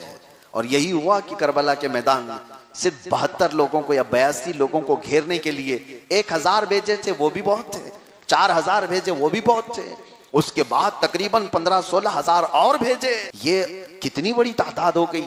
10वीं मुहर्रम तक रिवायात बताती है 22,000 लोग वहां मैदान में जमा हो चुके थे। 22,000 लोग। हाँ, ये इंसानी फितरत है कि जब वो इंतकामी जज्बे पर आता है तो चाहता है बड़ी से बड़ी ताकत से मैं मुकाबला करूं। और हमेशा ये देखने को मिला है बातिल के अंदर एक खौफ अंदरूनी हमेशा रहता है, हक का खौफ हमेशा रहता है। उसे पता है कि हुसैन अकेले हैं, बगैर जामाने जंग के आए हैं, हथियार कम है इनके पास, खानदान छोटा है, बच्चे हैं, बीवियां हैं, औरतें हैं। जंग के लिए आने वाला छोटे बच्चों को, दूध पीते बच्चों को लेकर के तो नहीं आता, उनको पता है। उसके बावजूद एक अंदरूनी खौफ है कि अकेले को हम गिरफ्तार भी नहीं कर सकते हैं। ये डर अल्लाह ताला ने हर जमाने में कायम रखा है, हर जमाने में कायम रखा है। हजरत किफायत अली काफी रहमतुल्लाह ताला अलैह, ये मुरादाबाद शहर के मशहूर आलिम दीन हैं, जिनको गिरफ्तार करके सूली पर चढ़ाया गया था, जिनकी मशहूर ज़माना नात है, कोई गुल बाकी रहेगा न चमन रह जाएगा, पर रसूलुल्लाह का दीन हसन रह जाएगा। आज़ादी से पहले के वो आलिम दीन जिनको गिरफ्तार किया गया, मैं यहाँ बात बीच में क्यों कह रहा हूँ कि वो किफायत अली काफ़ी की ज़ुबान से परेशान थे लोग। ये अंग्रेज़ों का दौर था, उन्होंने एक आलिम को गिरफ्तार करने के लिए 3000 कुत्ते भेजे थे, 3000 फौजी आए थे एक आलिम दीन को गिरफ्तार करने के लिए। तो ये नई बात नहीं है। अरे मियाँ, एक का मुकाबला एक से नहीं होता, इतना तो आप तस्लीम कर लो कि हमेशा से तादाद, कभी भी देखोगे कि हम थोड़ी सी तादाद में रहे और कुत्ते बहुत बड़ी तादाद में रहे। आप डरो मत, मैं बार कुत्ता कह रहा हूँ, आपको कुछ नहीं होगा, जो होना है वो होकर रहेगा इंशाअल्लाह। इसलिए कि इमाम आली मकाम ने मैदान करबला में एक जुमला कहा था, मैं वो बाद में दोहराऊंगा। हम ऐसे ही नहीं कहते, हजरत उमर ने भी ये जुमला कहा था, और हम ऐसे ही नहीं कहते। हजरत इमाम आली मकाम ने ये जुमला कहा था, इंशाअल्लाह अज़ीज़ मैं आखिरी वक्त में वो सुनाता हूँ। तो जब वहां पहुंचे तो 22,000 का लश्कर ये बता रहा था कि तुम्हारे अंदर डर कितना है, बता रहा था कि तुम्हारे अंदर बुज़दिली कितनी है, कि एक शेर हैदर को तुम मुकाबले के लिए 2-4 लोग भी काफी हो सकते थे, लेकिन तुम्हारा दिल ये बताता है कि हैदर कर्रार का शेर 2-4 के लिए नहीं है। और ये मिजाज दिया गया है उम्मत को। देखें, अल्लाह तबारक व तआला ने करबला के मैदान में क्या इमाम हुसैन की मदद नहीं की? मदद है। आज तक जो ये जिंदा है ना करबला, ये इमाम हुसैन की मदद ही है। जंगें बहुत हुई, लेकिन ईमान को ताज़ा करने वाली जंग वो करबला की है। उसमें असर आज भी है कि वो पुरानी नहीं होती। क्यों इतनी तवज्जो से सुन रहे हो? क्या पहली बार करबला सुन रहे हो? बचपन से सुन रहे हो? फिर तवज्जो से क्यों सुन रहे हो? इसलिए कि करबला को अल्लाह ताला पुराना होने नहीं देता, हर वक्त इसकी लज्जत जदीद है। मैं एक बात यह कह रहा हूं कि अल्लाह ताला ने उस मैदान करबला में जो ये अपनी कुदरत का इजहार किया, फरमाया 22,000 लोग आए। कभी क्या होता है मालूम है, तादाद जो बड़ी आती है वो अजमत शान के लिए होती है। रसूल करीम सल्लल्लाहु तआला अलैहि वसल्लम मैदान बद्र में थे, 313 थे, 1000 लोग सामने थे। अल्लाह मदद फरमा रहा है। किस तरह से मदद फरमाया बद्र में पता है आपको? फरिश्तों को आसमान से उतारा गया। कितने फरिश्ते? 5000 फरिश्ते। कुरान में इसका जिक्र है। कितने फरिश्ते उतारे? 5000 फरिश्ते बद्र के मैदान में उतारे गए। अरे मियाँ, कभी आपने सोचा एक फरिश्ते की ताकत क्या है? एक फरिश्ते की ताकत यह है कि वो जितने कुत्ते आए थे 1000 फूंकों में उड़ जाते हैं। एक पर हिलाने से जिब्राइल के पूरी बस्ती भस्म हो गई थी। उनके एक आवाज से शुएब अलैहिस्सलाम की कौम हमेशा के लिए खत्म हो गई थी। एक फरिश्ता ही काफी है इनको ठिकाने लगाने के लिए। 5000 फरिश्ते आए थे बद्र के मैदान में। क्या वो इतने बड़े लोग थोड़ी ना थे? यहां पर 5000 फरिश्ते जो उतारे गए थे, मुफस्सिरीन फरमाते हैं वो हुजूर पाक सल्लल्लाहु तआला अलैहि वसल्लम की अज़मत शान बयान करने के लिए, अज़मत शान बयान करने के लिए एक फरिश्ता भी काफी था। लेकिन अल्लाह ताला अपने हबीब की शान बयान करने के लिए तादा।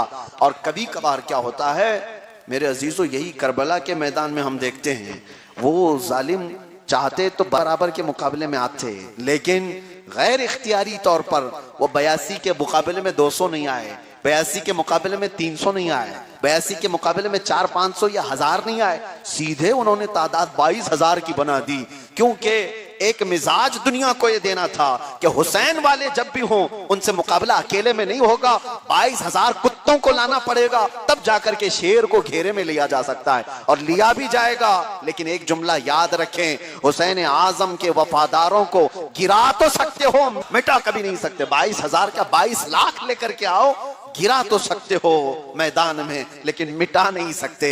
और ये चीज असरात आज भी हम देख रहे हैं, आज भी हम देख रहे हैं। इसीलिए मरने का डर अपने दिल में समा कर मत बैठना। हाँ, कहीं फांसी पर चढ़ने का खौफ तुम्हें सताते हुए नींदें उजाड़ना थे। मेरे अजीजों, एक जुमला हमेशा याद रखें, हमें भी पता है हमारे साथ क्या होने वाला है। हमने ओखली में सर रख दिया है तो फिर मुसल से क्या डरना।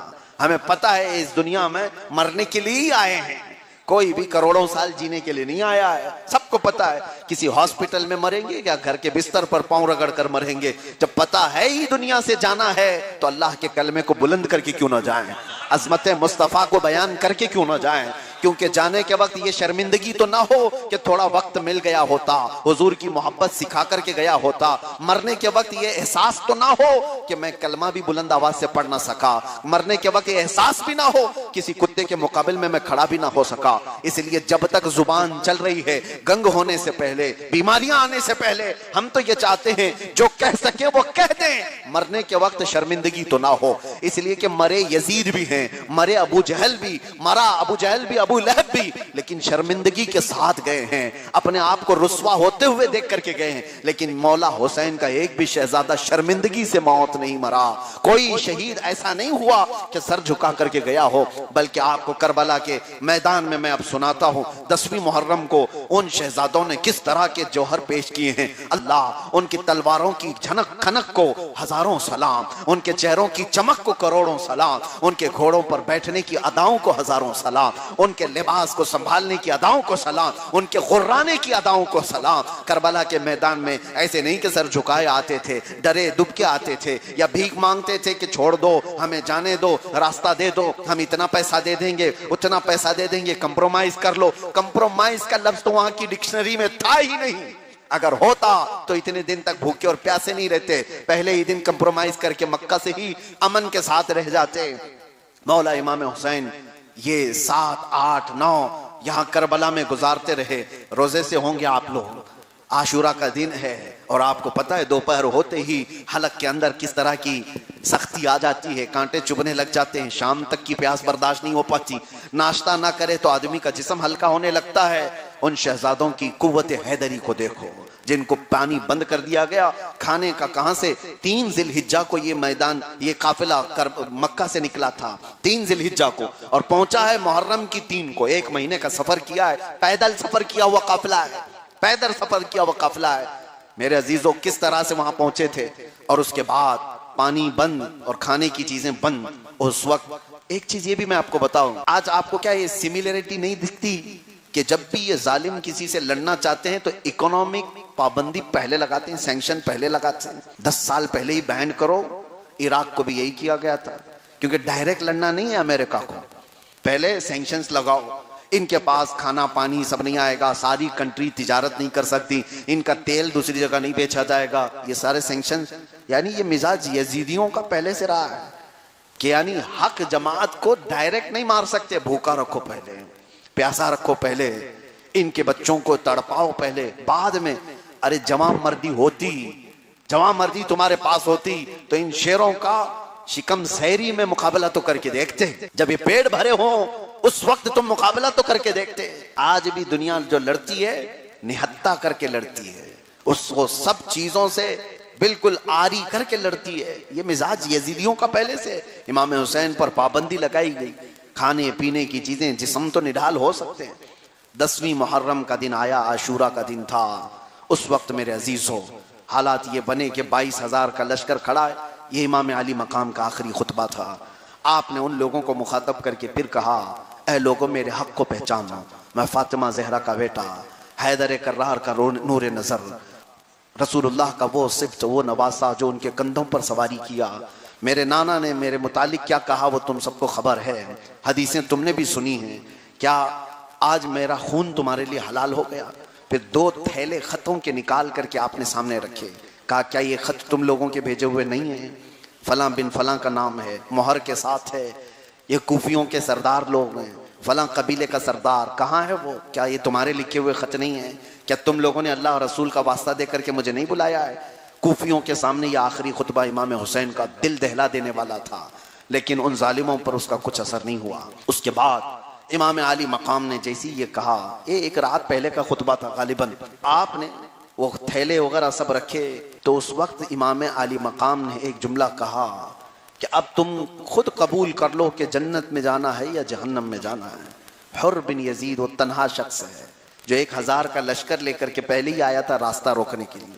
वो आता है बीच रास्ते में खड़े होकर, मैदान में खड़े होकर, इधर अम्र बिन साद से कहता है कि हुसैन की बात मान लो, हुसैन इब्न अली जो कह रहे वो मान लो, उनके साथ जंग ना किया जाए। इमाम हुसैन को दिमश्क लेकर के चलो, यजीद के साथ बातचीत हो जाए, कोई तो हल निकले, जंग ना करो।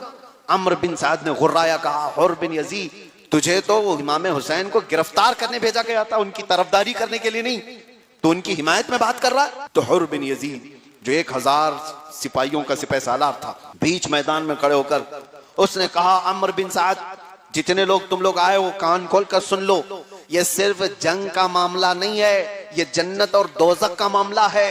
मैं तुम्हें छोड़ करके जा रहा हूं खीमे हुसैन की तरफ, इसलिए कि मुझे यही मैदान से नजर आ रहा है जहन्नम इधर है, जन्नत उधर है। मैं जा रहा हूं, तुम रखो तुम्हारी फौज और तुम्हारे सारे मामलात।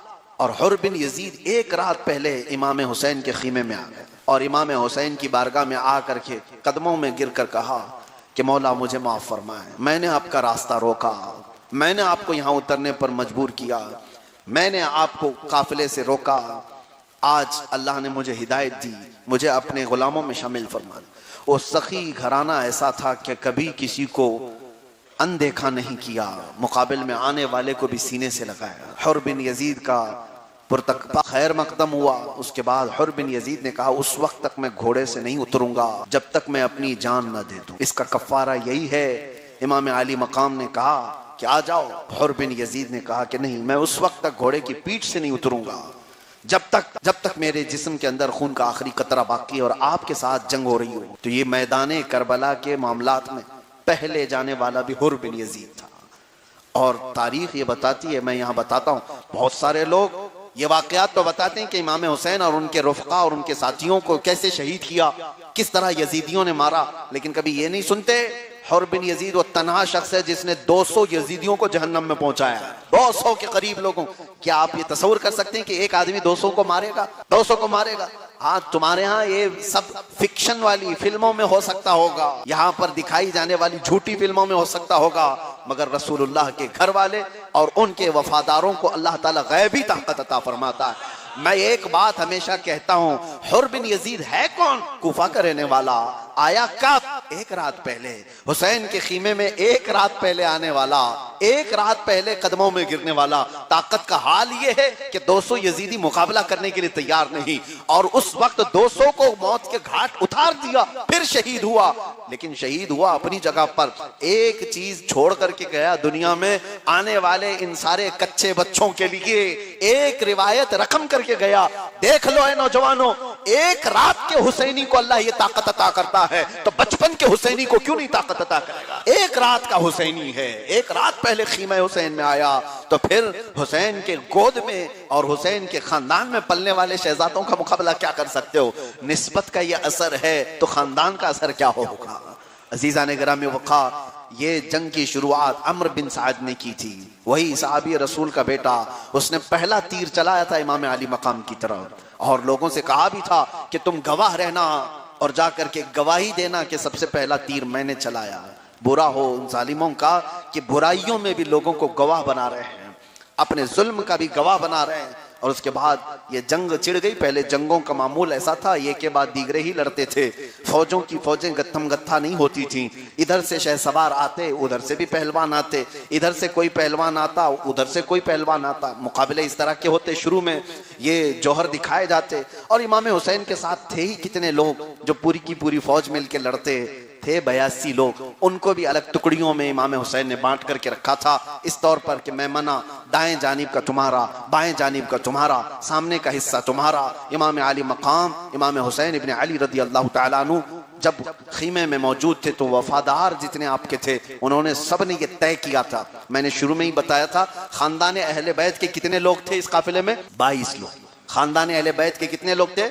22 लोग। लेकिन साथियों में जितने मौजूद थे तकरीबन 50 के करीब, उन सबों ने यह तय किया था कि जब तक हम सब बाकी हैं, खानदान हुसैन का एक भी शहजादा जंग में नहीं आएगा। उन्होंने तय किया था कि जब तक हम जिंदा हैं, कोई भी हुसैन का शहजादा या खानदान रसूल का बंदा जंग लड़ने नहीं जाएगा। इन्होंने किसी को जाने नहीं दिया। पहले आए थे हुर बिन यजीद, लड़ाई किया, इनमें काफी वक्त गया और उसके बाद वो शहीद हुए। हबीब इब्ने मुजाहिर ये गए, ये शहीद हुए। कितने ऐसे बड़े जो पहलवान थे, अहले बैत अतहार के वफादार थे, उन्होंने अपने जौहर दिखाए और शहादत पाते रहे। यजीदी घेर लेते थे और मारते थे। तकरीबन 50 के करीब साथी वहां पर शहीद हुए। तो अब बारी थी खानदान अहले बैत की और रसूलुल्लाह के घर वालों की।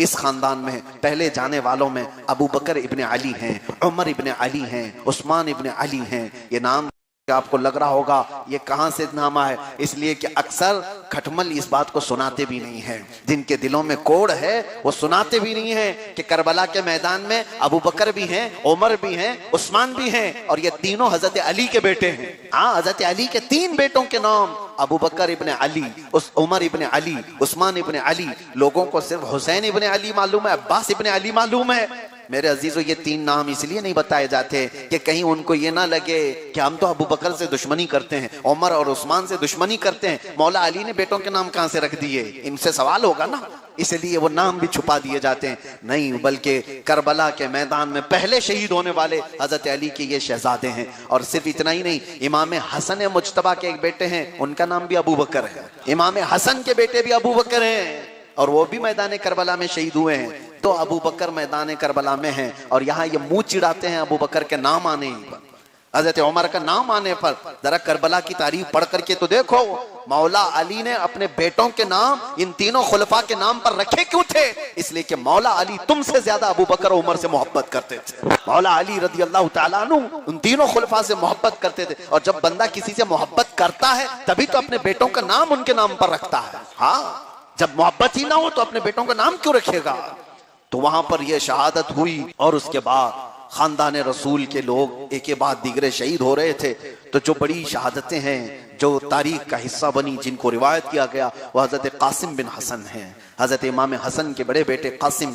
अल्लाहु अकबर। एक बात आपको साथ में ये भी मैं सुना दूं कि करबला के मैदान में जंग तो हुई शहसवारों की, बड़े पहलवानों की, लेकिन ये खीमा हुसैन से निकलने वाले शहजादों की उम्र, इमाम कासिम की उम्र 19 साल की थी। 19 साल में तो हमारा बच्चा यहाँ पबजी खेल रहा है। 19 साल का बच्चा तो ये इंटरनेट की वादियों में खोया हुआ है, इसे तो खबर ही नहीं है 19 साल का कैसे गुजराना है। और 19 साल की जवानी में हुसैन आजम के भतीजे तलवार लिए खड़े हैं। और उस वक्त जब मैदान में वो आए थे, तन्हा थे इमाम कासिम। 4 बार वो कत्ल करके वो खीमे हुसैन की तरफ आते थे, बार यजीदियों के नरगे को चीर देते थे। और यजीदियों ने जो देखा, अल्लाहु अकबर, वो कहते हैं इमाम कासिम जब घोड़े पर सवार होकर के मैदान में आते थे तो उनकी पेशानी से बिजली की तरह रोशनी निकलती थी, बिजली की तरह रोशनी निकलती थी, जिसको देख करके आंखें चंदिया जाए। कितने तो इसी तरह आंखें मौन लेते। और इमाम कासिम बड़े पहलवानों को, एक पहलवान ऐसा है जिसके 4 बेटों को उसने उतारा था सिर्फ इमाम कासिम के मुकाबले में, और चारों बेटों को इन्होंने गाजर मूली की तरह काट के रखा था। 19 साल के जवान थे, 19 साल के जवान। और वो आम आदमी नहीं था, पहलवान, जो कूफा का सबसे बड़ा पहलवान, उसके 4 बेटों को एक साथ इन्होंने एक के बाद दीगरे मुकाबला करके मौत के घाट उतारा था। उसके बाद जाहिर सी बात है यजीदियों के खीमों में भी ये नारा गूंजता था कि ये आम आदमी नहीं है, हैदर कर्रार का खून है इसके अंदर, जो खैबर को उखाड़ कर फेंकता हो उसका खून जिसके अंदर हो, अरे जिसकी माँ ने उसका नाम हैदर रखा हो। हजरत अली करमल्लाहु वजहुल करीम वो तन्हा थे। जब 40 सहाबा जिस दरवाजे को उठा नहीं पा रहे थे, वो तन्हा अली के एक हाथ ने उठाया था। ताकत भी विरासत में मिलती है, खून असली हो तो असर भी दिखाता है। अली की औलाद में वो असर भी था। इमाम कासिम का मुकाबला नहीं कर पा रहे थे तो कई लोगों ने घेर करके उनको नेज़ों से मारा था, नेज़ों से शहीद किया था। 4 मरतबा वो वापस मौला इमाम हुसैन के पास आए थे और वो ये कहते थे, या अम्मा, ए मेरे चचा, सिर्फ प्यास सताती है और कुछ भी नहीं, प्यास सताती और कुछ भी नहीं। इमाम हुसैन उनको सिर्फ इतना कहते, बेटा जाओ, अल्लाह के रसूल हौज़े कौसर पर तुम्हारा इंतजार कर रहे हैं। हौज़े कौसर की बात सुनते जोश आता, फिर वापस आते थे। सिर्फ यही बात मौला हुसैन की सुनने के लिए आते थे। एक बात किसी मुअर्रिख ने बहुत अच्छी लिखी है, अगर आपको मैं एक बार कह दूं कि 2 रकात नमाज पढ़ो तो जन्नत मिलने वाली है, एक बार सुन लिया आपने और 2 रकात पढ़ ली, फिर दोबारा आएंगे, फिर पूछेंगे कि 2 रकात पढ़ने पर क्या होता है? नहीं, आपने एक बार सुना, फिर तीसरी बार आएंगे आप कि 2 रकात पढ़ने पर क्या होता है? हम तो आपसे कहेंगे कि क्या बार एक ही चीज पूछ रहे हो? नहीं, इमाम कासिम की एक ये अदा मुअर्रिखीन ने लिखी है कि जंग में जाते, प्यास कह करके वापस आते, मौला हुसैन कहते हौज़े कौसर पर इंतजार है, वापस चले जाते। और कई लोगों को मौत के घाट उतारते, वापस आते, प्यास। और ये मौला हुसैन कहते नाना रसूलुल्लाह हौज़े कौसर पर इंतजार कर रहे हैं। फिर चले जाते, फिर वही बात, 3 बार 4 बार। वजह क्या है? एक बार तो फजीलत बयान कर दी, अब उसी पर तो जी लेते, उसी पर तो लड़ लेते। लेकिन मुअर्रिखीन ने कहा है इमाम कासिम ये चाहते कि इमाम हुसैन जितनी मर्तबा कहेंगे यकीन उतना बढ़ता चला जाएगा, सनद बन जाए, और उनका कहना सनद बन जाए। इसलिए नहीं कि यकीन ना हो, इसलिए कि हुसैन आजम का कहना ये अल्लाह की बारगाह में एक महकम चीज है। हुसैन की बात को अल्लाह ताला रद्द नहीं फरमाता। अजीजा ने गिरामे वक़ार, आपकी शहादत के बाद जो हालात पेश आए, हजरत अली अकबर जो इमाम हुसैन के बड़े शहजादे थे, 3 बेटे वहां पर मैदान करबला में इमाम अली मकाम के साथ थे। हजरत अली अकबर, अली औसत, इमाम ज़ैनुल आबिदीन, और छोटे बेटे अली असगर जो सिर्फ 6 महीने के थे। यही 3 औलाद का जिक्र है। और बाज़ रिवायात में और भी बेटों का जिक्र है। आपकी बीवियां भी मौजूद थी 2, और आपके बहन सैयदा ज़ैनब खवातीन में, और आपकी बेटी हजरत सकीना। ये खानदान अहले बैत का मैं जिक्र कर रहा हूँ। हजरत अली अकबर 22 साल के करीब की जवानी थी। जब वो निकलने लगे तो हजरत इमाम हुसैन ने खुद उनको अमामा पहनाया, खुद उनके तलवार हमाइल की और घोड़े पर बिठाया। अल्लाह, वो कैसा बाप है। आज बाप अपने बेटे को दूल्हा बना करके सवारता है, लेकिन करबला के मैदान में एक बाप है अपने बेटे को शहादत के घोड़े पर सवार कर रहा है। कैसा जिगरा होगा, कैसा दिल होगा। कौन अपने बेटों को इस तरह लड़ने के लिए भेजता है? आज अगर हालात खराब हो तो माएँ अपने बच्चों को अंदर बंद कर लेती हैं। बाहर कर्फ्यू है, बाहर फसाद चल रहा है, बेटा जाना मत। मगर हालात वहां सामने ऐसे थे, मौला हुसैन खुद अपने हाथों से तैयार कर रहे हैं अली अकबर को। क्या आप एक 56 साला उम्र के बाप के दिल को पूछ सकते हैं दिल पर क्या चल रही होगी, जिगर पर क्या गुजर रहा होगा? अपना बेटा जब घोड़े पर सवार होकर के मैदान में निकल रहा होगा। हजरत अली अकबर जैसे मैदान करबला में आए, वो भी उसी तरह गुर्राते थे। और एक बात आपको मैं बताऊं, पूरे मैदान करबला में लोग इस बात का मानते थे, सबका ये कहना है कि हजरत अली अकबर हूबहू रसूलुल्लाह की शबाहत रखते थे। आपका चेहरा रसूलुल्लाह सल्लल्लाहु अलैहि वसल्लम के चेहरे से मिलता जुलता था, शबाहत थी। वो हुस्न कैसा था, देख करके लोगों की आंखें चंधिया जाएं। लेकिन फिर भी जालिम कुत्तों ने मुकाबला किया। हजरत अली अकबर को बहुत दर्दनाक अंदाज में शहीद किया। और यही अली अकबर हैं जिनके जिस्म पर घोड़े दौड़ाए गए थे, उनके जिस्मों के टुकड़े कर दिए गए थे। हजरत मौला हुसैन आजम उनके जिस्म को जमा करते रह गए। अपने जवान बेटे की मैयत के बाद कोई उसके टुकड़े जमा कर रहा हो, मुझे आज तक एहसास नहीं होता। सबर किसको कहते हैं? हम तो सर्दी बुखार पर सबर को देखे होंगे, हम तो छोटी बातों पर सबर को देखे होंगे। सरकार इमाम हुसैन से पूछो, सबर की इब्तिदा भी, सबर की इंतहा भी, सबर का सारा पैगाम एक हुसैन से पूछो। और यही तो जवान बेटे की रूह फरसा खबर है। और उसके बाद जो हालात हुए, एक गम हो तो मैं बताऊं, रोए तो एक मैयत पर, किस पर रोए? कासिम पर रोए, अली अकबर पर रोए। 6 माह के अली असगर को भी जालिमों ने किस तरह से मारा था। पानी के लिए इमाम हुसैन उनके सामने लेकर के गए थे, सिर्फ इसलिए कि अपनी बीवी ने कहा था कि बच्चे को तो वो नहीं मारेंगे, बच्चे से उनकी क्या जंग है, बच्चा तो उनके मुकाबले के लिए नहीं आया, इसको तो पानी तो दे ही देंगे, मेरा दूध सूख गया, इसका हलक तर। इमाम अली मकाम ने यही कहा था, इस बच्चे से तुम्हारी जंग नहीं है। दरियाए फुरात का पानी जानवर भी पी रहे हैं, सब पी रहे हैं, क्या रसूलुल्लाह के घर वालों को इतना हक नहीं है? हौज़े कौसर के मालिक रसूलुल्लाह के शहजादों को इतना हक नहीं कि वो दुनिया का पानी पी लें? अपने बच्चों को पानी पिलाओ। जालिम कुत्तों ने तीर चलाया और सीधे हजरत अली असगर की गर्दन पर तीर लगा था, हलक पर तीर लगा था। खून का फव्वारा उछल कर मौला हुसैन के चेहरे पर आया। उस वक्त भी गम की कोई चीख नहीं थी, कोई आह, कोई वाह, इस तरह की बातें नहीं थी। जख्मों से चूर अपने बच्चे को सीने से लगाकर अपनी बीवी के खीमे में ला करके दे दिया और ये कहा था सिर्फ जुमला, मेरी शरीक हयात, अब तुम्हारा बच्चा कभी पानी नहीं पूछेगा, इसके बाद अब कभी नहीं रोएगा, कभी तुमसे पानी की शिकायत नहीं करेगा। वो कैसा सब्र था। इस बच्चे की बात पर मुझे बात याद आती है। मेरा 1 साल का बच्चा था, 1 साल का बेटा, उंगली उसकी दरवाजे में फंस गई थी, आधी उंगली कट गई थी और रात को लेकर मैं दवाखाने के लिए दौड़ रहा था। हॉस्पिटल गया और डॉक्टरों ने कहा टाके लगाने पड़ेंगे और उसके बाद टाके जब लगा रहे थे, बच्चा जो चीख मार रहा था, मैं बेकरार था, इधर से उधर भाग रहा था। कभी उस सिस्टर को कहूं, कभी डॉक्टर से कहूं, बच्चे को आहिस्ता से सुई लगाओ, एनेस्थेसिया दे दो, थोड़ा सा उसको सुन कर दो, उसके बाद लगाओ। डॉक्टरों ने जबरदस्ती मुझे वहां से बाहर कर दिया। जब तक तुम खड़े रहोगे हम बच्चे को टाके नहीं लगा पाएंगे।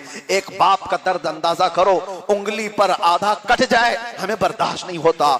जिस बच्चे बच्चे को हुसैन के गर्दन पर तीर मार करके शहीद कर दिया गया हो, खून चेहरे पर हो, और उसके बाद सब्र और रजा का हाल ये है कि शिकायत के जुमले नहीं है, बारगाह इलाही में रोना धोना मातम करना नहीं है, अल्लाह की बारगाह में सिर्फ इतना कहना, मौला तेरे दीन रसूल की खातिर इस छोटी कुर्बानी को अपनी बारगाह में कबूल फरमा ले। अल्लाह अकबर। हुसैन आजम से पूछो सब्र किसे कहते हैं? हम अपने बच्चों की मौत पर तो दूर की बात है, इनके बुखार पर सब्र नहीं कर पाते, हमारे बच्चों की हल्की बीमारियों पर सब्र नहीं कर पाते। कितने लोग हैं जो दौड़े हमारे पास आते हैं, हजरत दम कर दो बच्चा बीमार है, हजरत फूंक मार दो बच्चा बीमार है, सब्र नहीं होता, माँ रात भर जागती है, बाप बेकरार रहता है। मौला हुसैन करबला में तुम्हारे दिन कैसे गुजरे थे? मौला हुसैन रातें तुम्हारी कैसी गुजरी थी जब हर तरफ तुम्हारे खानदान का खून बिखरा हुआ था, कभी जवान बेटे का खून, कभी छोटे असगर का खून, और जहां सहारा था अब्बास अलंबरदार का, उनकी शहादत दर्दनाक थी। छोटी 9 साल की हजरत हुसैन की बेटी सकीना ने कहा था, चचा आप जाकर पानी ले आए, उसके बाद ताकत जवान होगी, लड़ने का मुकाबला करने की हिम्मत और बड़ी हो जाएगी। सकीना ने पानी कहा, इतना सिर्फ पानी की तलब की थी तो चचा थे अब्बास, जो हजरत इमाम हुसैन के सगे भाई हैं, मौला अली के बेटे हैं, वो मशकेजा उठा करके दरियाए फुरात पर गए और पानी भरा भी लेकर आने लगे। कूफियों में ये चीख निकल पड़ी कि पानी का कतरा ख़ीमा हुसैन की तरफ गया तो फिर लड़ाई मुश्किल हो जाएगी। इतनों को तो उन्होंने मार दिया भूखे प्यासे रह करके, और पानी पी करके पता नहीं 22,000 का भी ना खात्मा कर दें, लिहाजा पानी पहुंचने ना दो। हजरत अब्बास को घेर लिया और उनका हाथ काट दिया, उनका दायां हाथ मोंढे से काट दिया।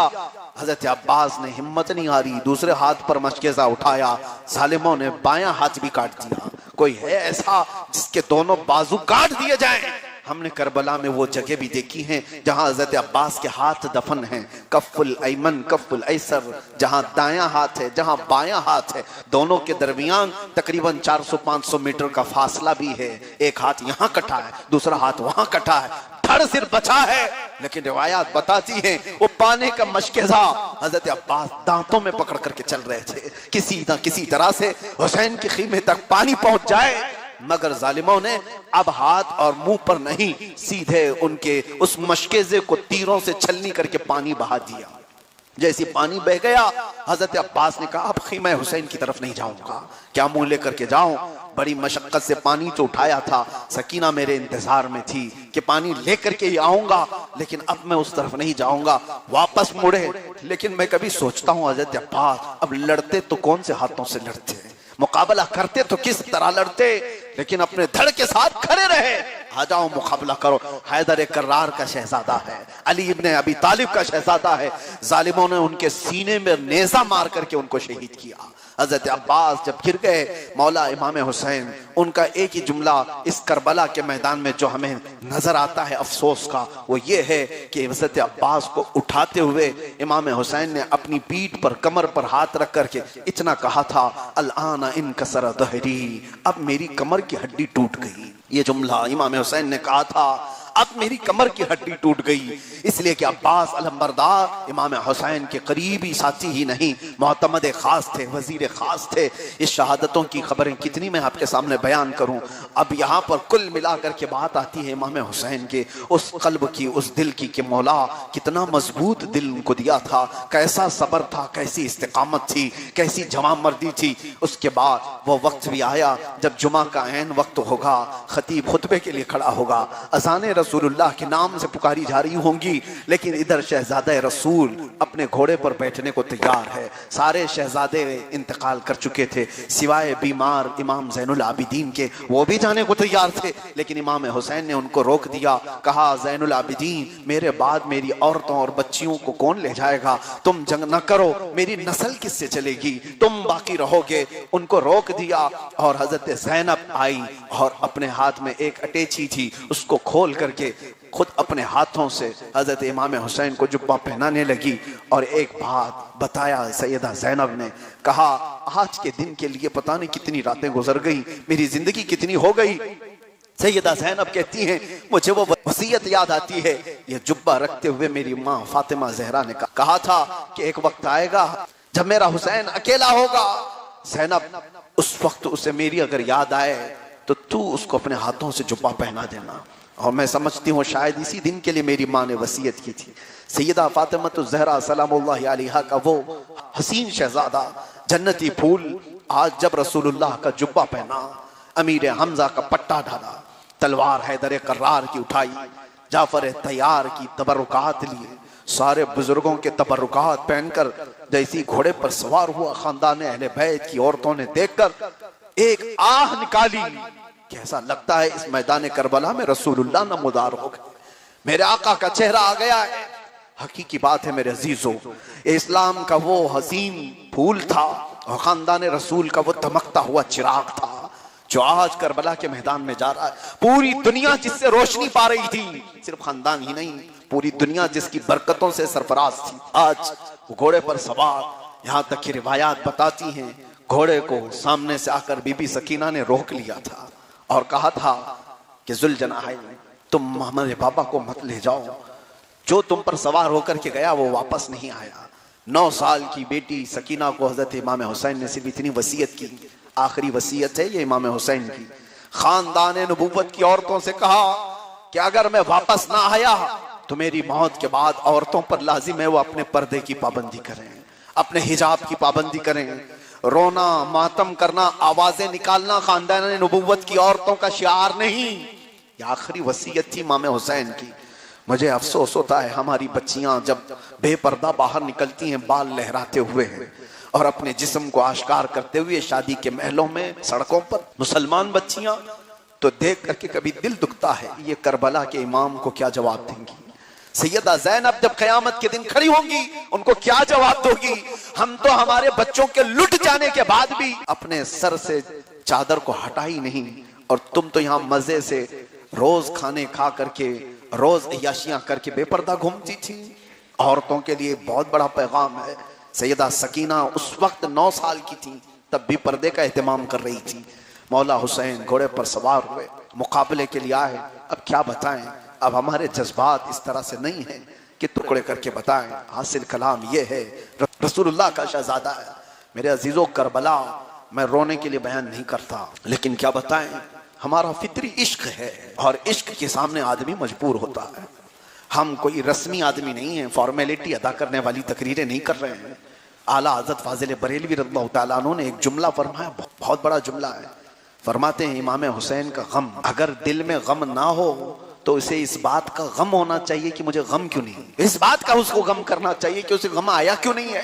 जाहिर सी बात है उनसे हमारे जज्बात वाबस्ता हैं। सरकार दो आलम सल्लल्लाहु अलैहि वसल्लम के खानदान से हुआ वही क्या है, जुमा का वक्त था, कई लोगों से लड़ाइयाँ हुई, इमाम हुसैन की मुकाबला किया, कितनों को मौत के घाट उतारा, लेकिन एक 56 साल का मर्द अपने बेटों की मौत देखा हो, कितनों की लाशें उठाया हो, भूखा और प्यासा हो, औरतों की आवाजें सुन रहा हो और घर का आखिरी चिराग हो, कितनी देर मुकाबला करे, और उसके बाद थक हार करके आप घोड़े से उतर गए दोपहर के वक्त और यजीदियों से कहा, इतनी बात तो याद रखो, आज जुम्मा का दिन है, आज हर जगह मस्जिदों में मेरे नाना का खुतबा पढ़ा जा रहा होगा, हम पर दुरूद भेजे जा रहे होंगे, नमाज का वक्त है, हमें 2 रकात नमाज तो अदा कर लेने दो।